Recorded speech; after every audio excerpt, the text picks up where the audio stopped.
우리가 신앙생활을 하다 보면 종종 자신감을 잃을 때가 있습니다. 그럴 때 우리는 어떻게 해야 합니까? 제가 지금 들려드리는 예화는 우리에게 중요한 점을 암시해 줍니다. 중국 선교 역사에 나오는 이야기입니다. 중국의 어느 도시에 도적대들이 들끓었던 적이 있었습니다. 이 도적대들을 피하여 여인들과 어린아이들이 몬센이라는 선교사님의 집으로 찾아 피난해 갔습니다. 그런데 설상가상으로 이 몬센이라는 선교사님도 말라리아로 병상에 누워 밤새 신음하고 있었습니다. 어린 아이들과 또 여자들은 선교사님을 찾아가 말했습니다. 선교사님, 밖에 있는 도적대들이 밤새 우리 집에 불을 질러면 어떻게 합니까? 그때 몬센이라는 선교사는 두려워하거나 낙담하지 않았습니다. 그는 하나님께 기도했습니다. 하나님, 저는 수년 동안 중국 이 땅에서 하나님의 약속을 지키시는 신실한 분이시라고 가르쳐 왔습니다. 또한 하나님께서는 우리와 영원토록 함께 하시며 언제나 우리를 지키실 것이라고 가르쳤습니다. 하나님, 그런데 하나님께서 오늘 약속을 지켜주시지 않으시면 저는 거짓말쟁이가 되고 더 이상 중국 선교를 할 수 없어 본국으로 돌아가야만 합니다. 하나님 도와주시옵소서. 몬센이라는 선교사는 기도를 한 후 마음의 담대함을 얻었습니다. 그래서 어린아이들과 여자들에게 이렇게 말했습니다. 여러분, 하나님이 우리와 함께 하십니다. 하나님이 우리를 지켜주실 것입니다. 그러므로 힘을 내십시오. 그러자 놀랍게도 곧 이어 바깥에 있었던 도적대들이 포위망을 풀고 다시 물러가 버렸습니다. 이튿날 아침이 되어 이웃집에서 이 몬센이라는 선교사에게 찾아왔습니다. 선교사님, 어제 선교사님의 집 지붕 위에 강하고 무장해 보이는 큰 사람이 3명이서 선교사님의 집을 지키는 걸 보았는데 그 사람은 누굽니까? 그러자 몬센이라는 선교사님은 아니요, 그런 사람은 저는 본 적이 없고 또 부른 적도 없습니다. 그러자 이웃 주민들은 아니요, 저희는 두 눈으로 똑똑히 그 3사람을 보았는걸요 라고 하면서 선교사님의 말을 믿으려고 하지 않았다고 합니다. 그제서야 이 선교사님은 하나님께서 밤새 그들을 지키셨으며 하나님께서 약속을 지키셨음을 깨달았습니다. 이 선교사님은 이에 용기를 얻어 중국에서 약속을 지키시는 하나님을 힘입어 끝까지 담대하게 중국 선교를 계속하였다고 합니다. 우리는 어떠합니까? 우리 또한 하나님의 사역을 하다 보면 각종 위험과 불안이 우리에게 닥쳐올 때가 있습니다. 때때로 그 위험이 부담스러워 죽을 것만 같은 그런 고통의 지경에까지 이르기도 합니다. 오늘 본문의 여호수아도 우리와 똑같이 그런 두려움의 감정에 빠져 있었던 적이 있었습니다. 때는 이스라엘 120만 명이나 되는 이스라엘 백성들을 이끌고 무려 40년 동안이나 지도자로서 가나안 땅을 향해 갔던 모세가 임종하고 얼마 지나지 않은 때의 일이었습니다. 30일 동안 여호수아는 모세가 죽은 후에 그 임종기간 30일이라는 기간 동안에 자신의 아버지와 같았던, 그리고 지극히 존경하고 두려워하며 따랐던 그 모세의 죽음을 애도하며 슬퍼했습니다. 그러나 30일이 지나자마자 바로 그 슬픔과 더불어 같이 함께 온 감정이 있었습니다. 그것은 바로 두려움이었습니다.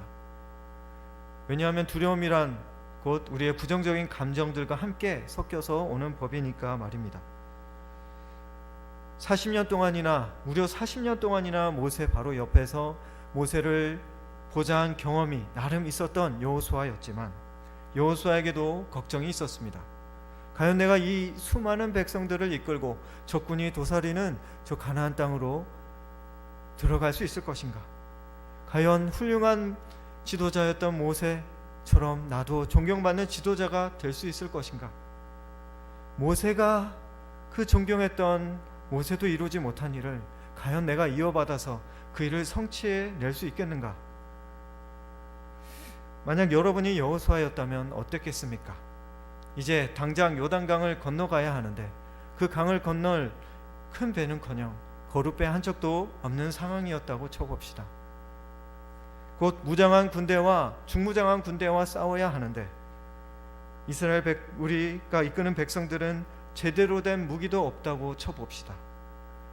그리고 여러분의 목숨만 챙겨야 할 것이 아니라 여러분의 가정의 목숨도, 또한 여러분의 사회의 목숨도, 교회의 목숨도, 또 한 민족의 목숨을 여러분이 책임져야 한다고 쳐봅시다. 그리고 여러분이 맡은 그 자리에 앉아 있었던 분이, 선임이 마치 이순신 장군처럼 온 민족에게 숭앙받고 존경받았던 그 지도자라서 내가 잘해봤자 본전이어야 하는 그런 상황에 여러분이 처했다고 생각해 봅시다. 과연 우리는 어떠했겠습니까? 아마 우리도 여호수아처럼 두려움에 빠졌을 것입니다. 긴장을 했을 것입니다. 여호수아도 마찬가지였습니다. 만약에 여호수아가 두려움이 없었다면 그것은 정상이 아니었겠죠. 그러나 그렇게 두려움과 긴장 속에서만 빠져 있어서는 여호수아가 지도자로서의 역할을 결코 제대로 수행해낼 수 없었을 것이었습니다. 만약에 계속 그랬다면 가나안 땅에 들어가기 직전에, 들어가기는커녕 곧 있어서 쓰러져 버리고 말았을지도 모르겠습니다. 그러므로 이를 바라보시는 분이 계셨습니다. 이를 알고 계시는 분이 계셨습니다. 바로 하나님이셨습니다. 하나님께서는 그런 여호수아를 가만히 두실 수가 없으셨던 것입니다. 여호수아를 일으키시기를 원하셨던 것입니다. 그렇다면 하나님께서 두려움에 빠졌던 여호수아를 어떻게 해서 일으키시려고 하셨을까요? 여호수아를 담대하게 만드시려는 하나님의 해결책은 무엇이었을까요? 하나님께서는 먼저 여호수아를 신방해 주셨습니다. 그리고 두려움에 빠진 그 여호수아에게 찾아오셔서 1장 5절에서 이렇게 말씀하셨습니다. 여호수아 1장 5절의 중간쯤에 보시면 내가 모세와 함께 있었던 것 같이 너와 함께 있을 것임이라. 내가 너를 떠나지 아니하며 버리지 아니하리니 라는 말씀이 있습니다. 하나님께서는 여호수아에게도 모세에게처럼 함께 있을 것이라고 약속하셨습니다. 그가 사명을 완수하기 전에는 결코 떠나는 법이 없을 것이라고 약속하셨습니다. 그리고 어떠한 실수에도 그를 내치지 않을 것이라고, 버리지 않을 것이라고 말씀하셨습니다. 또한 여호수아 1장 9절에서 하나님께서는 모세에게 거듭 약속하십니다. 내가 내게 명령한 것이 아니냐? 강하고 담대하라. 두려워하지 말며 놀라지 말라. 내가 어디로 가든지 내 하나님 여호와가 너와 함께 하느니라. 주님은 재차 맹세하고 계십니다. 여호수아와 항상 함께 하시겠다고 말입니다.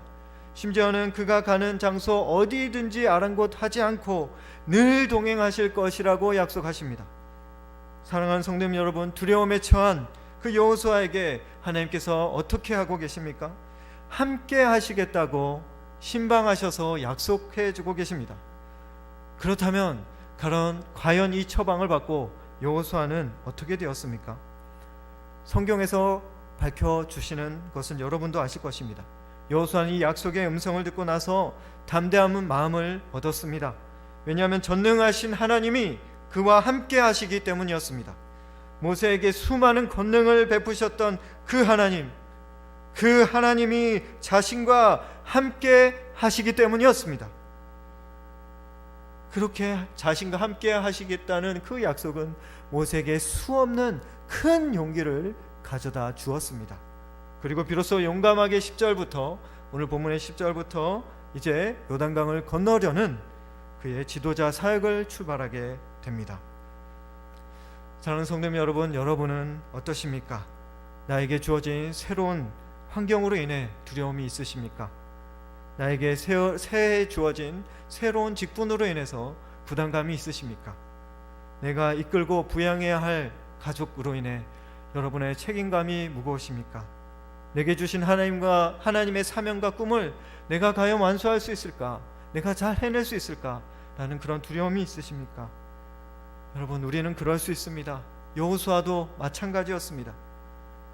그러나 분명한 것은 주님께서는 우리가 두려워하는 것을 알고 계신다는 것입니다. 그리고 알고 여호수아를 신방하셨던 그 하나님은 또한 우리에게도 신방하시기를 원하십니다. 그리고 여호수아에게 그러셨던 것처럼 해결책을 주시기를 원하십니다. 우리가 그리하여 그 두려움을 극복해내기를 원하십니다. 우리의 두려움에 대한 해결책은 무엇입니까? 우리의 두려움에 대한 하나님의 해결책은 매우 간단해 보입니다. 하나님께서는 여호수아에게 억만금을 주시지 않으셨습니다. 하나님께서는 최신식 전차와 무기를 여호수아에게 지급하지도 않으셨습니다. 지혜롭고 능력 있는 사람들을 대거 여호수아에게 거느리게 해주시지도 않으셨습니다. 하나님께서 주신 것은 단 하나였습니다. 바로 하나님 자신이었습니다. 내가 너와 함께할 것이다. 내가 너를 책임질 것이다. 내가 너를 지키고 이끌 것이다. 하나님께서 모세에게 제시하신 해결책, 그 명안은 바로 하나님 자신이셨습니다. 하나님께서 항상 자신을 지켜주실 것이라는 약속이었습니다. 하나님께서는 종종 두려움에 빠져드는 우리에게도 동일하신 하나님께서는 마찬가지로 행하실 것입니다.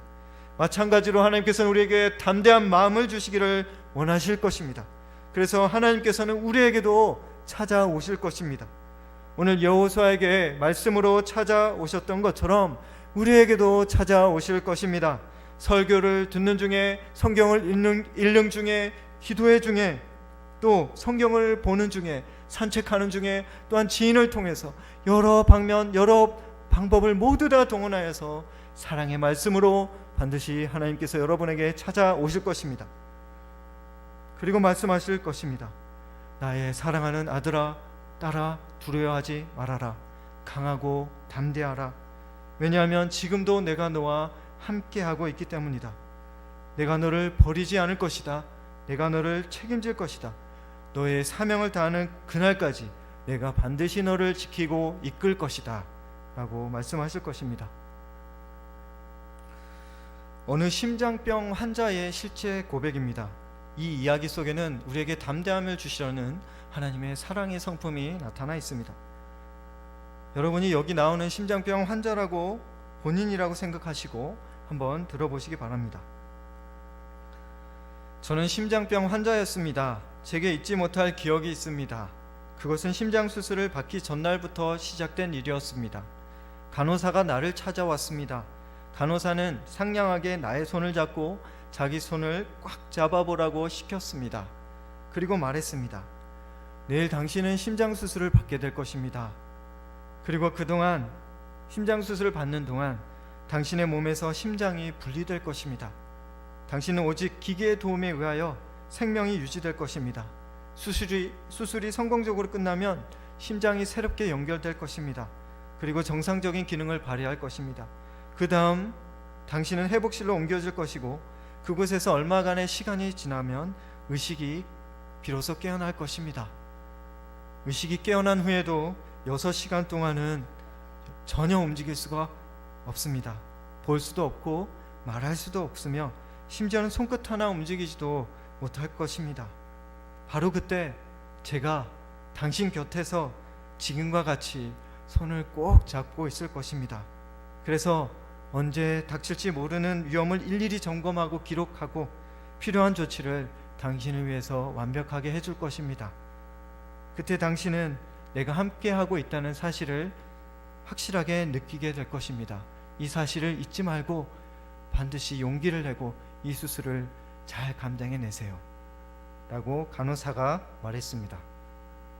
다음날 내 운명이 결정되는 수술이 진행되었고 이어서 담당 간호사가 말한 대로 모든 일이 진행되었습니다.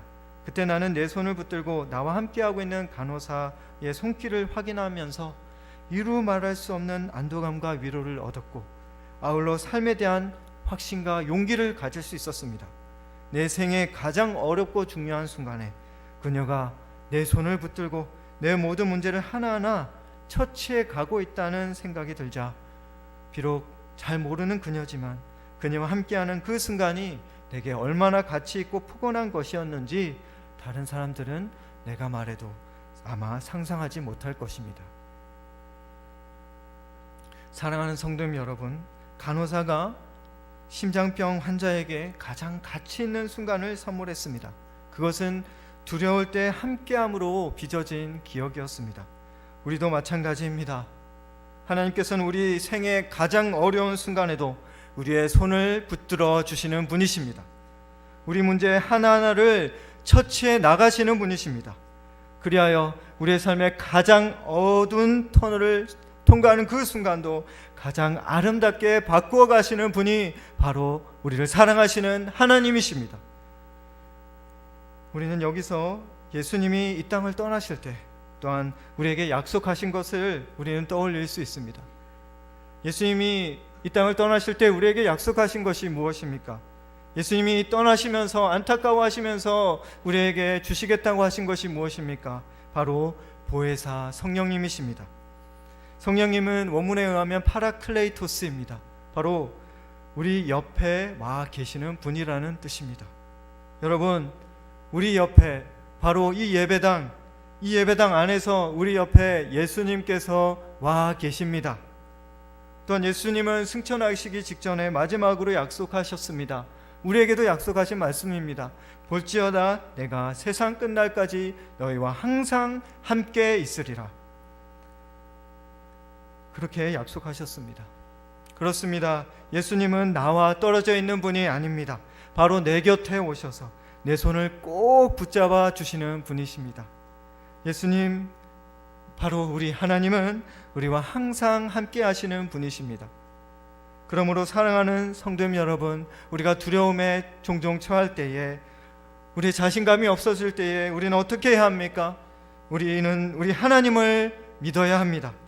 사랑하는 성도님 여러분, 자신을 주고 우리와 함께 하시는 하나님의 손을 붙잡으십시오.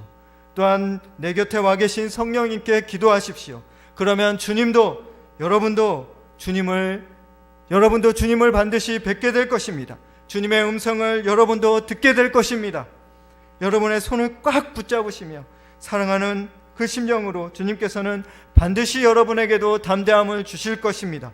두려움을 극복하도록 도우실 것입니다. 그때 여러분은 강하신 하나님의 등이 너무 넓어서 더 이상의 위험의 그림자는 눈 씻고 찾아봐도 볼 수 없게 될 것입니다.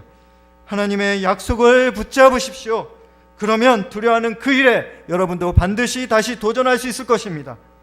바라기는 하나님이 함께 하시는 약속을 붙잡으심으로 말미암아 담대함을, 그 마음을 하나님의 선물로 얻으시기를 바랍니다. 이제 말씀을 맺겠습니다. 여호수아는 광야로 향하는 그 새 출발을 앞두고 두려움에 빠졌었던 적이 있었습니다. 그러나 그때 하나님께서는 찾아오셨습니다. 그리고 여호수아에게 언제나 동행할 것을 약속하셨습니다. 여호수아는 이 하나님의 약속을 믿었습니다. 여호수아는 그와 같은 믿음이 있었기에 담대하게 발걸음을 새로 출발할 수 있었던 것입니다. 그래서 여호수아는 마침내 어렵고 힘든 역경의 여정 속에서도 놀라운 하나님의 위로와 용기의 기적을 체험하는 용사로 살아갈 수 있었습니다. 그 용기로 마침내 가나안 땅에 이스라엘 백성들을 정착시키는 대업을 성취할 수 있게 된 것입니다. 우리도 신앙생활을 하다 보면 여호수아와 마찬가지의 이유로 두려움이 엄습할 때가 있습니다. 그때에 하나님께서는 우리에게도 효과적인 처방을 내리십니다. 무엇입니까? 주님께서 직접 찾아오셔서 약속의 말씀을 들려주시는 것입니다. 내가 너와 함께 한단다. 내가 너를 붙들고 넘어지지 않게 지킬 것이다. 두려워하지 말고 용기를 내렴. 이 약속은 동일하신 구원자이신 하나님께서 그 사랑하시는 자녀인 우리를 향한 하나님의 약속입니다.